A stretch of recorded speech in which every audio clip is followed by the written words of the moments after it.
Salut, aujourd'hui on va voir 5 choses sur les Patate. C'est parti. Un homme d'affaires européen aurait acheté cette œuvre d'art à un photographe britannique très en vue pour 750 000 livres, soit près d'1 million d'euros.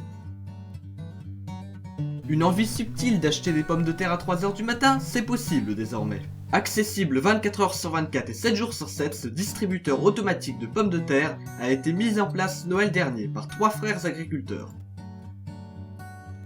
La NASA et le Centre international de la patate lancent au Pérou une expérience de culture de pommes de terre dans des conditions similaires à celles qui règnent sur la planète Mars.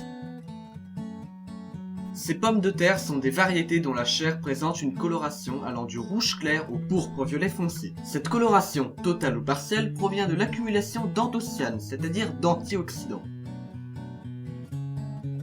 L'histoire des pommes de terre a commencé il y a environ 8000 ans, sur les hauts plateaux de la cordillère des Andes, où elles poussaient à l'état sauvage. Les Incas, qui les appelaient papas, les ont cultivées dès le XIIIe siècle. Elle n'est arrivée en Europe qu'au XVIe siècle. À l'époque, elle n'avait pas grande côte.